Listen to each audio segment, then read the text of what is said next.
భారత్ పాకిస్తాన్ మధ్య కీలక చర్చలు ప్రారంభమయ్యాయి. హాట్ లైన్ లో జరిగే ఈ చర్చల్లో రెండు దేశాల డీసీఎంఓలు పాల్గొంటారు. కాల్పుల విరమణ, రెండు దేశాల మధ్య శాంతి వాతావరణం నెలకొల్పడం లాంటి అంశాలు ఈ సమావేశంలో చర్చించడం జరుగుతోంది. సాధారణంగా రెండు దేశాల మధ్య ఉద్రిక్త పరిస్థితులు ఏర్పడినప్పుడు డీసీఎంఓలు మాట్లాడుకునే సమస్యను పరిష్కరించుకోవాల్సి ఉంటుంది. ఉగ్ర శిబిరాలను కూల్చివేసిన ఘన భారత డీజీఎంఓ పాక్ డీజీఎంఓకి ఫోన్ చేశారు తర్వాత, కానీ ఆయన చర్చలకు రాలేదు. శనివారం పాక్ డీజీఎంఓ భారత డీజీఎంఓకు ఫోన్ చేసి చర్చలకు సిద్ధమని చెప్పారు. కాగా ఈ సమావేశం భారత DGMO lieutenant general Rajiv Ghai, Pakistan DGMO major general Kashif Abdullah మధ్య జరగనున్నట్లుగా అయితే తెలుస్తోంది.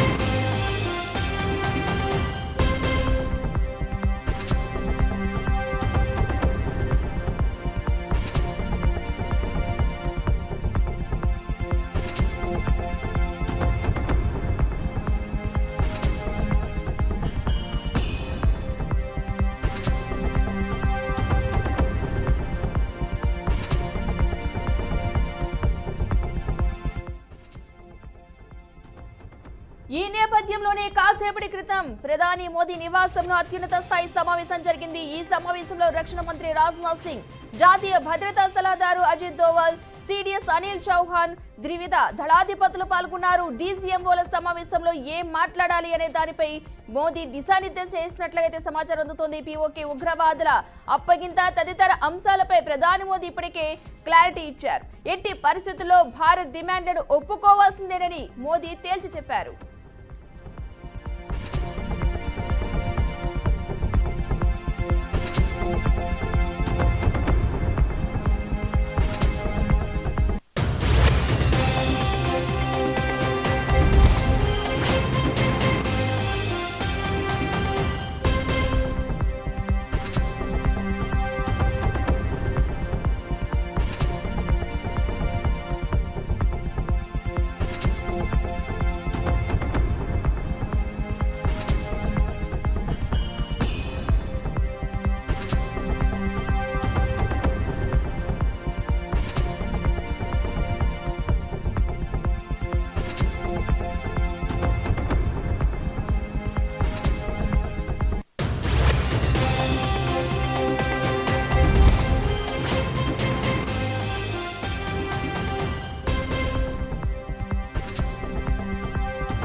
రైట్, ఇదే అంశానికి సంబంధించిన మరిన్ని అప్డేట్స్ మా అవుట్పుట్ ఎడిటర్ వెంకట్ లైవ్ లో అందిస్తారు. వెంకట్, చెప్పండి.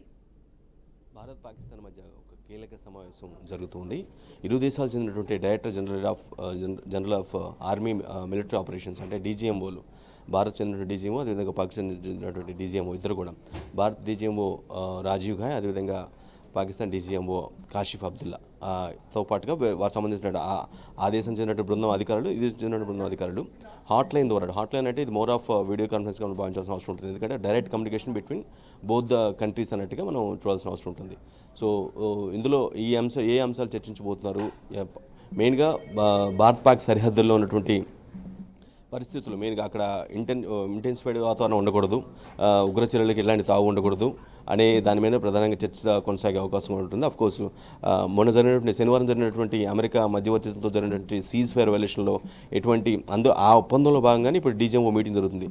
ఏ అంశాలు చర్చించాల్సిన అవసరం ఉంటుంది, ఈ దేశం పాకిస్తాన్కు ఉన్నటువంటి అభ్యంతరాలు ఏంటి, భారత్కు ఉన్నటువంటి ప్రధాన అభ్యంతరాలు ఏంటనే దాని మీద ప్రధానంగా చర్చ కొనసాగుతుంది. ముఖ్యంగా ఉగ్రవాద చర్యని ఎటువంటి ఉగ్రవాద చర్యను క్షమించము అనేది భారత్ నుంచి బాగా బలంగా వినిపిస్తున్నటువంటి నేపథ్యం. పాకిస్తాన్ నుంచి ఇక మీదట ఎలాంటి క్రాస్ బోర్డర్ టెర్రరిజం కావచ్చు, లేదంటే మరి ఫైరింగ్ సీజ్ ఫైర్ వైలేషన్ చేసి ఫైరింగ్ చేయడం కానీ ఇటువంటి ఎట్టి పరిస్థితుల్లో జరగకూడదు. ఉగ్రమూకల్ని భారత భూభాగంలో చూపించడం కానీ, లేదంటే పాకిస్తాన్ ఆర్మీ సహాయంతో ఎవరైతే ఇన్స్టిగేటెడ్ టెర్రరిజం ఉంటుందో ఆ టెర్రరిజాన్ని ఎట్టి పరిస్థితుల్లో భారత్లోకి రానివ్వకూడదు అనేది భారత్ ప్రధానంగా చెప్తున్నటువంటి డిమాండ్. దీని మీదే ఎక్కువగా బేస్ అయ్యే అవకాశం కనిపిస్తుంది. ఇక పీఓకేకి సంబంధించి ఎట్టి పరిస్థితుల్లో పాకిస్తాన్తో చర్చలు ఉండవు. పాకిస్తాన్ ఆక్యుపైడ్ కాశ్మీర్ విషయానికి వచ్చినట్లయితే ఆ భూభాగాన్ని కంప్లీట్గా భారత్కి ఇవ్వటం మినహాయించి వేరే ఆప్షన్ లేదు, వేరే ఆప్షన్కి ఒప్పుకోము, చర్చలు కూడా ఉండవని నిన్న ప్రధాని మోదీ చాలా సూటిగా కూడా ఆయన ఒక మీటింగ్లో చెప్పడం జరిగింది.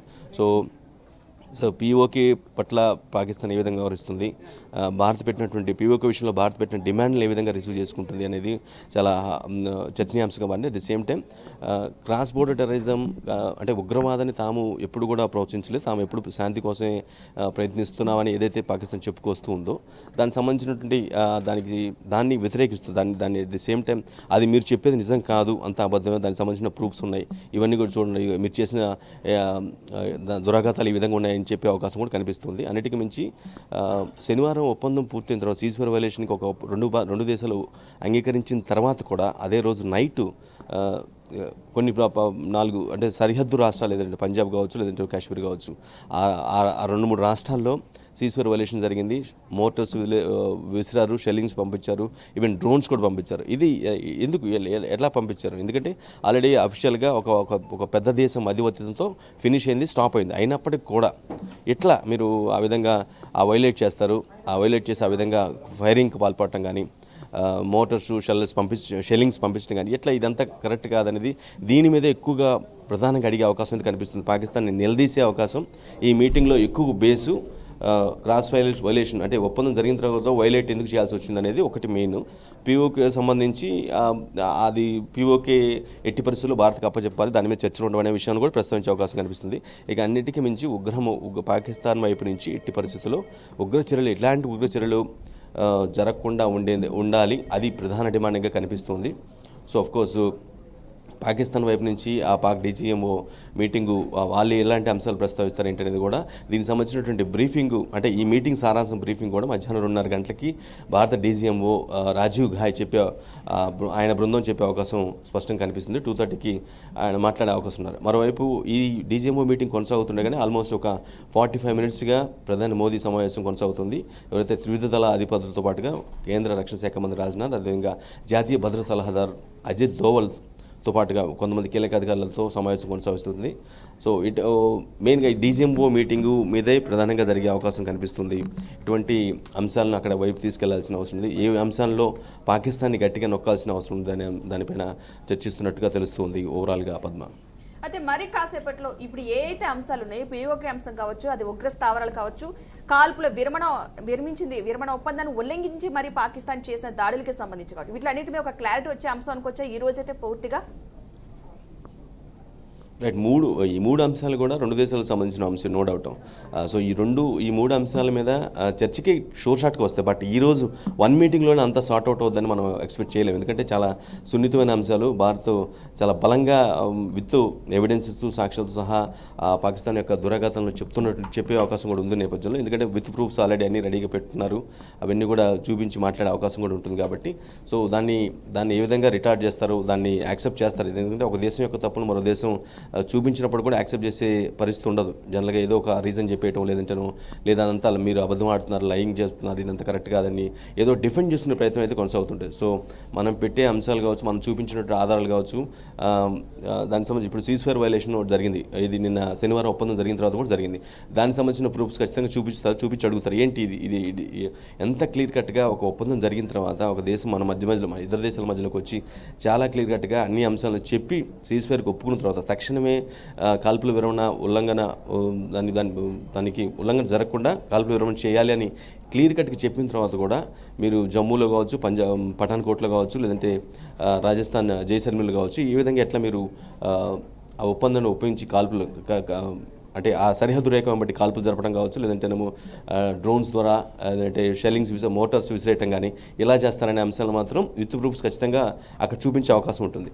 ఒకవేళ పీఓకే ప్రస్తావన వస్తే మాత్రం పీఓకే ప్రస్తావనలో దాంట్లో ఎట్టి పరిస్థితులు అది మా భూభాగం, భారత భూభాగం, ఖచ్చితంగా మీరు ఇవ్వటం భారత్కి తిరిగి ఇవ్వటం మినహాయించి మీకు వేరే ఆప్షన్ లేదు, దాని మీద చర్చ ఉండడం అని కుండబద్దలు కొట్టే అవకాశం అయితే స్పష్టంగా కనిపిస్తుంది. ఈ విషయాన్ని శనివారం కూడా ఆదివారం కూడా మోదీ చాలా క్లియర్ కట్గా చెప్పడం జరిగింది. పద్మ, అదే వెంకట్, ఎన్ని చర్చలు జరిగినా సరే పాక్ని నమ్మే పరిస్థితి ఉందంటారు. ఇప్పటివరకు మనం ఎన్ని చూసినా సరే ఎప్పుడు కూడా ఏ విరమణ అయినా సరే కాల్పుల ఉల్లంఘన విరమణని వ్యతిరేకించడం కానీ, దాన్ని తప్పు పట్టడం కానీ, లేదంటే చెప్పిన పని చేయకపోవడం కానీ, ఇవన్నీ కూడా ఎప్పుడు కవింపు చర్యలు చేపట్టడం పాక్ బాగా అలవాటైంది. ఎందుకంటే చాలాసార్లు చూసిన వైనింగ్ కాదు. ఈ చర్చల తర్వాత కూడా ఏమైనా పాక్ పరిస్థితుల్లో మార్పు వస్తుంది అనుకోవచ్చు అంటారా నిజంగానే? పక్కనే నమ్మలేని దేశాన్ని పెట్టుకున్నప్పుడు ఆబ్వియస్గా వాళ్ళు చెప్పేది ఒక విధంగా ఉంటుంది. ఎందుకంటే వాళ్ళు చేసే పనులు కానీ చేసే మాటలు ఇచ్చే స్టేట్మెంట్లకి ఎక్కడ కూడా బ్యాలెన్స్ ఉండదు, కంపారిజన్ ఉండదు. ఈరోజు మాట్లాడిన మాట నెక్స్ట్ డే ఉండని పరిస్థితి, అది అఫిషియల్ కావచ్చు, అన్అఫిషియల్గా కావచ్చు, చెప్పిన మాటకి స్టిక్ అయిన పరిస్థితి లేదు. కాబట్టి ఇన్ని దశాబ్దాలుగా భారత్ పాకిస్తాన్ మధ్య వార్ కొనసాగుతుంది. కేవలం బికాజ్ ఆఫ్ అక్కడ ఉన్నటువంటి పాలకులు, ఆ పాకిస్తాన్ ఆర్మీ, అక్కడ ఉన్నటువంటి నేచరు, అక్కడ ఉన్న నేతల యొక్క తీరు, దీనివల్లే ఇన్ని దశాబ్దాలుగా మనకి వారు అంటే యుద్ధం డైరెక్ట్గా ఇన్ని సంవత్సరాలు యుద్ధం జరగకపోయినా సరే, జరిగిన కొన్నిసార్లు అయినా సరే ఖచ్చితంగా ఆ లీడర్స్ యొక్క ప్రభుత్వం యొక్క లీడర్స్ ఎవరైతే రూల్ చేస్తూ ఉంటారు దేశాన్ని, ఆ లీడర్స్ అదేవిధంగా పాకిస్తాన్ ఆర్మీ. ఎందుకంటే వీళ్ళిద్దరూ వేరు అని అనలేము. ఎందుకంటే ప్రభుత్వాన్ని ఆర్మీ డామినేట్ చేసిన సందర్భాలు చాలాసార్లు ఉన్నాయి పాకిస్తాన్లో. ఎన్నోసార్లు ఆర్మీ చేతిలోకి తీసుకోవడం, ఆర్మీ మొత్తం నడపడం కూడా జరిగిన సందర్భాలు మనం చూసాం. ఊరిక పప్పెట్స్ లాగా డమ్మీ డాల్స్ లాగా ఉండిపోయిన నాయకులు ఉన్నారనేది ఓపెన్ ఫ్యాక్ట్, అది ప్రపంచ దేశాలకు కూడా తెలుసు. సో పాకిస్తాన్ యొక్క తీరు వల్ల మాత్రమే మనకి ఈ విధంగా సఫర్ అవుతూ ఉన్నాం. సో ఈ మీటింగ్లో ఒక అగ్రిమెంట్కి వచ్చిన తర్వాత కూడా దానికి డీజీఎంఓ మీటింగ్లో అన్ని అంశాలు, భారత అంశాలు ప్రస్తావించిన తర్వాత పాకిస్తాన్ కూడా తమ అభ్యంతరాలని, తమ డిమాండ్లను కూడా ఖచ్చితంగా పెడుతుంది. సో వాటికి ఎంత మేరకు కన్స్ట్రైన్ అవుతారు, ఎంత మేరకు యాక్సెప్ట్ చేసి ముందుకెళ్తారు అనేది మాత్రం మేబీ ఈ అగ్రిమెంట్లో, ఈ డీజీఎంఓ మీటింగ్లో కొన్ని ఫ్రూట్ఫుల్ రిజల్ట్స్ వచ్చినప్పుడు కూడా వాటికి స్టిక్ అనే భవిష్యత్తులో పాకిస్తాన్ ముందుకెళ్తుందని కూడా మనం నమ్మలేని పరిస్థితుంది.